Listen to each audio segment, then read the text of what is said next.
yang aku punya kan untuk orang dewasa. Ya cuma lama-lama akhirnya aku nyingkapinnya, ya udah oke, nggak apa-apa, tapi aku kasih. Ini keren banget nih, pasti mamanya yang ngedandanin Iya, nih. tapi kalau cewek kayak bakal lebih seru ya, banyak pernak-perniknya. Kalau cowok pemaksaan. Mudah-mudahan yang ini cewek ya. Amin. Iya, tapi kalau misalnya anak cewek, kadang-kadang kalau udah agak besar sedikit udah nggak perlu mamanya lagi dandanin, Iya. mereka udah bisa milih dan dandanin Iya. sendiri. Tapi cowok juga kadang suka kayak gitu. Udah tuh. mulai juga kan. Nah, kita lihat yuk nih anak yang ini suka banget dandan sendiri. Dia.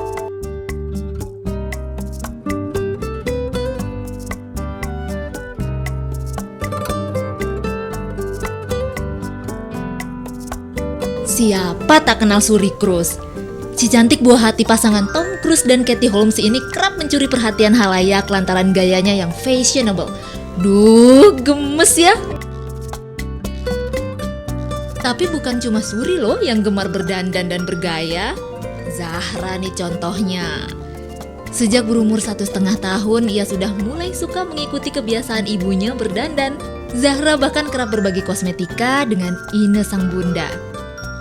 Awalnya sih aku kaget ya, soalnya takutnya nanti kulitnya kenapa-kenapa gitu ya. Soalnya kan alat-alat make up yang aku punya kan untuk orang dewasa. Ya cuma lama-lama akhirnya aku nyingkapinnya, ya udah oke, nggak apa-apa, tapi aku kasih batasan. Jadi apa yang dia boleh mainin itu alat make up yang aku kasih gitu. Tali Tiga Uang adalah presenter Fenita Ari. Sejak punya anak perempuan, Fenita jadi suka mendandani si kecil Kayla. Tapi mama cantik ini sengaja membelikan kosmetika khusus untuk anak-anak. Nah itu dia, makanya aku kalau misalnya beli kosmetik untuk si kecil, emang bener-bener aku liatin, itu juga emang khusus buat anak kecil, jadi dia nggak terlalu berat untuk dianya gitu, jadinya nggak merusak kulitnya dia. Anak perempuan balita wajar-wajar saja kok meniru kebiasaan bundanya berdandan. Si Upik juga jadi bisa belajar tentang warna. Tapi sebagai orang tua, Anda tetap harus memastikan apa yang dipakai anak sesuai dengan usianya. Kosmetika misalnya, kalau bisa sih mereka tidak memakai kosmetika milik bunda ya. Jika si Upik punya kulit sensitif, kandungan yang ada dalam kosmetika bisa memicu alergi atau ruam. Kalau ditanya yang aman, saya rasa kalau buat anak-anak sih lebih aman tidak memakai ya. Karena kita tidak boleh lupa bahwa kosmetik itu sendiri pasti punya efek samping. Efek sampingnya diantaranya dermatitis iritan atau yang bahasa awam sering disebut kulit teriritasi.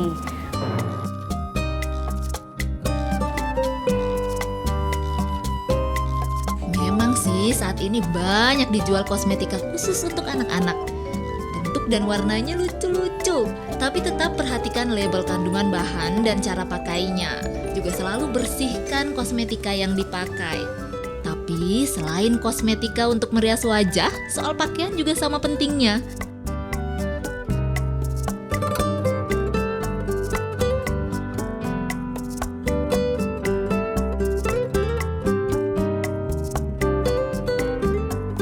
Si Upik yang mulai centil biasanya akan gandrung pada baju-baju ala princess yang serba pink, termasuk Kayla. Nah jadi pas waktu dia nyari baju pun, dia juga suka nyari sendiri, aku suka yang kayak gini. Terus dia juga mungkin mengaruh dari film-film yang dia tonton juga kan, jadi kayak ada princess-princess gitu. Bahan pakaian sebenarnya yang baik, terutama buat anak, adalah bahan pakaian yang menyerap keringat, yang tidak terlalu ketat, yang tidak menimbulkan friksi ya.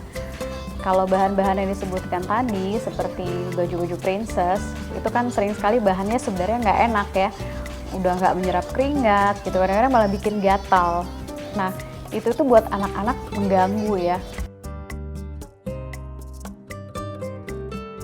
Ya, faktor kenyamanan juga lah yang jadi prioritas bagi Indri saat harus membelikan baju untuk putrinya Akila. Kalau bahan saya lebih memilih katun karena lebih nyaman dipakai gitu. Kalau yang tadi seperti ada silk atau juga ada fur, blue dan sedikit tebal bahan-bahan sweater nilon gitu, itu hanya occasionally aja ketika ada acara atau memang dia di dalam ruangan yang sangat dingin atau pergi ke tempat yang suhunya dingin.